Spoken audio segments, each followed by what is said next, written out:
Hello, everyone. Welcome to Out of Spec Guide. I'm Max, and with me is Out of Spec Ryan. Hello. Hey everyone, how's it going? Good to see you, Max.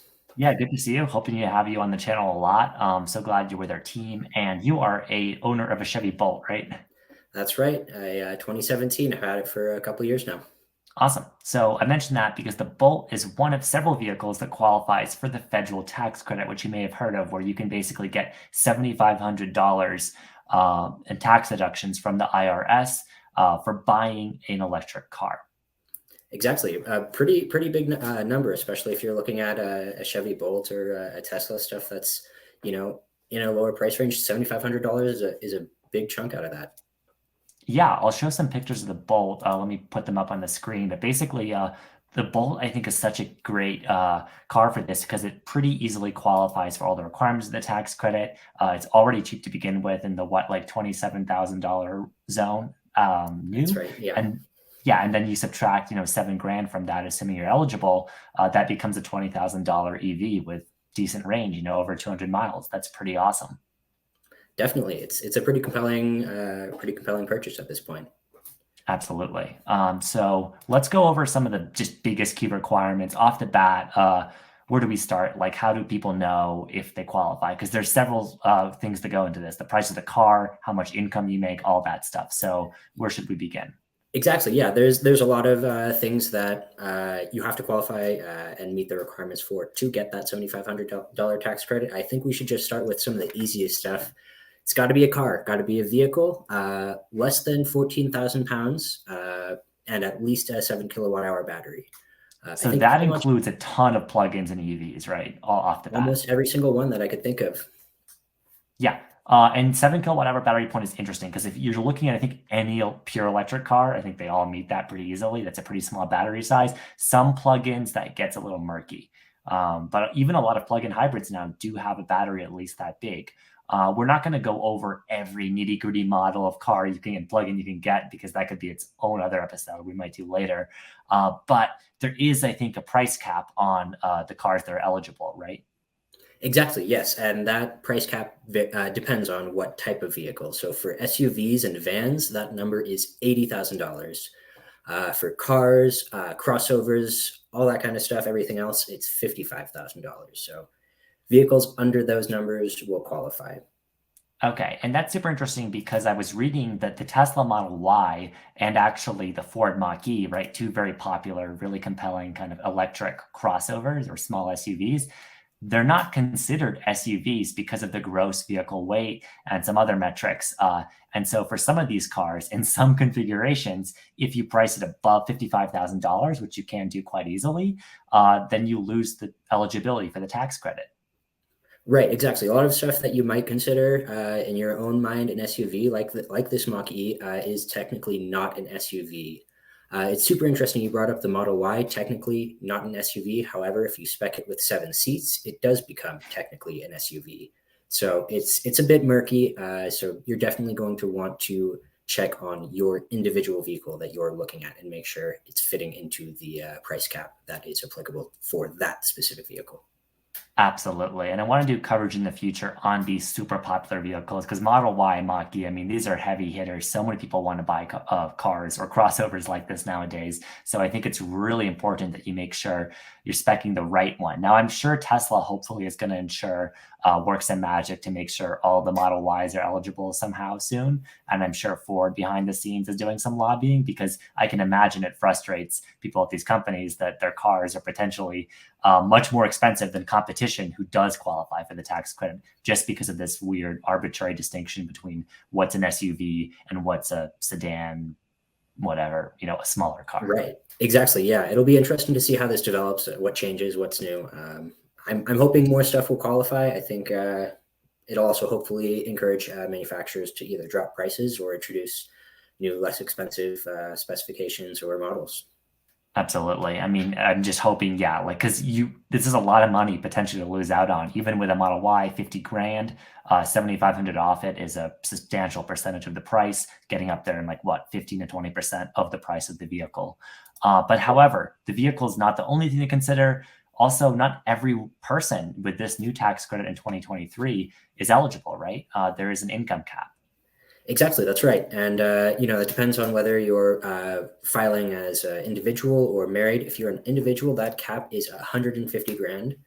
If you're filing as a married couple, that is 300 grand. So if you make more than those numbers, you will not qualify for the tax incentive.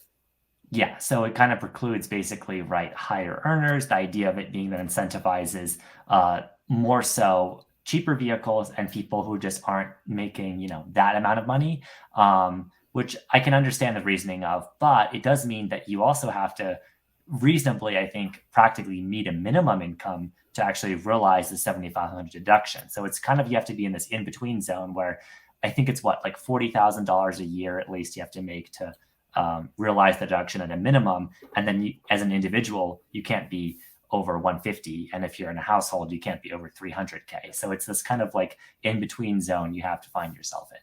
Yeah, exactly. That's a really important point that you're bringing up. The tax refund is non-refundable. It doesn't roll over. So whatever your tax liability is, if it's below $7,500, you won't see that full $7,500. You won't get extra money back. You won't see it next year.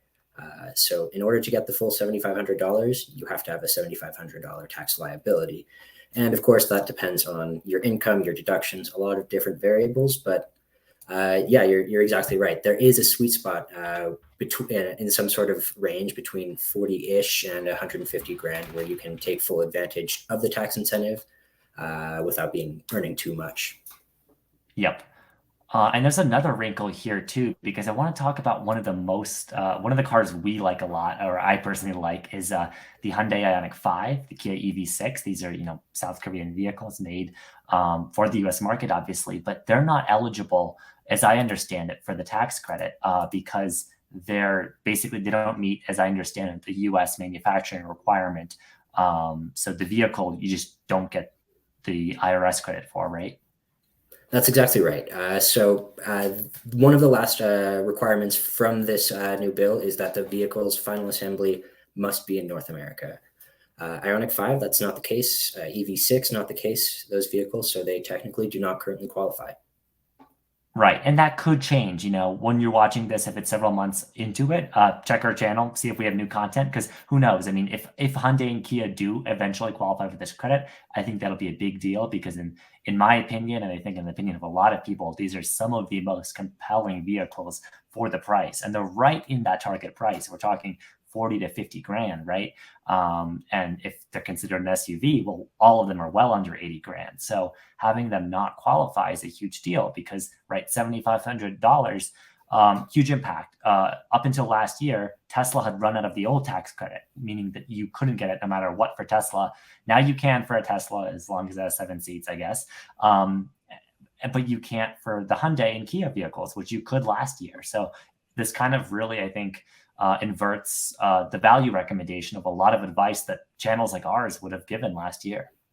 100%. That's a really great point. Like last year, the Tesla, the Chevy Bolt, both of those did not qualify for the incentive because the manufacturer had just run out of the credits. Fast forward to right now, the opposite's true. So Hyundai, Kia, those aren't qualifying, but the Bolt, Teslas, those are qualifying. So Yeah. Pretty dynamic situation. Super dynamic. And I think the Bolt is a double whammy, right? Because last year GM dropped the price already by like $6,000, right? That's right. And now they're back in the eligibility game. So all of a sudden, the effective price of a new Bolt has come down by, what would you say, like $14,000, $15,000? Once you consider the federal incentive, that's right. Yeah, it's pretty incredible.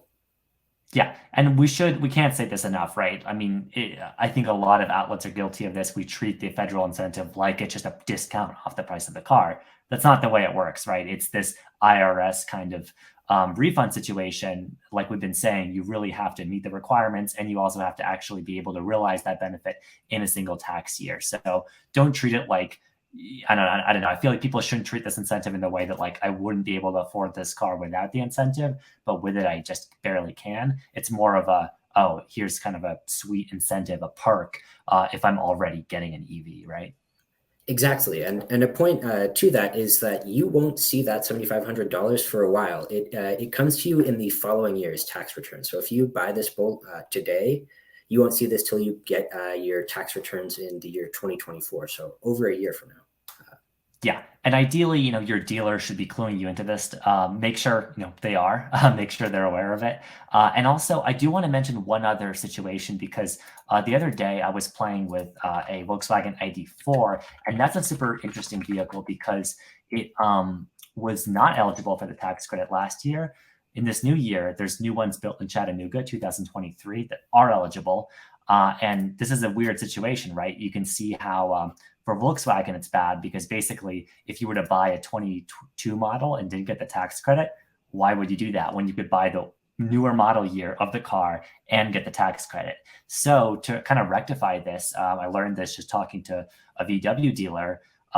There's a corporate incentive now where Volkswagen's matching the tax credit, effectively discounting the 2022 vehicles just to get them off the lot because they know that it's just a clearly bad deal if you're not getting the tax credit for those older ones. Yeah, I wasn't aware of that. That's a really great option, and for people considering an ID4, that might actually be a really smart thing to do because you'll see that $7,500 immediately rather than having to wait. Exactly. And I think ID4 is one of those vehicles where I think it's, aside from the Bolt, I think it's the cheapest we've talked about. So if you're in the value game, let's say you want all-wheel drive, I always kind of go to the ID4 as an easy recommendation. If you don't need all-wheel drive, if you're fine with a smaller hatchback, there's the Chevy Bolt. We'll get into the nitty and gritty of specific vehicles later, but I just wanted to mention those cars because I feel like they cover so much of the market of where people are looking at for, value in their electric car. Couldn't agree more. Yeah. One more thing I want to talk about before we wrap up this video is the federal tax credit, right? It gets so much attention, but there's also state incentives. Like our own home state now, Colorado, has pretty sweet incentives for driving an EV. So do other large states like California. Now, we don't have the time today to go over every single state, but I just want to call people's attention to looking towards your own state's incentive and considering those too, because how big are we talking in terms of incentives or refunds, Ryan, for Yeah, the state? they're pretty significant. So for Colorado, the entire state, it's $2,000 for almost every single electric vehicle that you could think of. Furthermore, through Xcel Energy, who is providing energy to a lot of the state, if you qualify for in a lower income, you can get $5,500 off a new EV, and that's an instant rebate, or $3,000 off a used EV. Again, an instant rebate. And at least for Boulder County, where we're living, that income limit's just over 70 grand. So it's a bit more accessible than I first imagined that it would be. So it's Absolutely. definitely something worthwhile. Yeah. So if you're in a situation where, right, you're in a state like Colorado or like us in Boulder County, and you meet the federal, you meet the state requirements, you add all these things up, you're looking at potentially a much cheaper car than the MSRP that you might have, originally feared it would be. Yeah, I also did some brief looking around in some places in California as well, especially with some utilities. They provide some pretty good incentives, especially for used EVs, somewhere between 1 and 4 grand. So that's, a pretty tempting offer. Definitely try to check out what's available for you locally. Yeah. So I guess, the key points are federal tax credit. A lot of people seem to know about it, but people should be looking at their state and their utility company because it's very likely nowadays that a lot of states and many utility companies are offering, in some cases, instant rebates and pretty sweet incentives that you can just pile on top of the federal one when you're getting a new car. Exactly.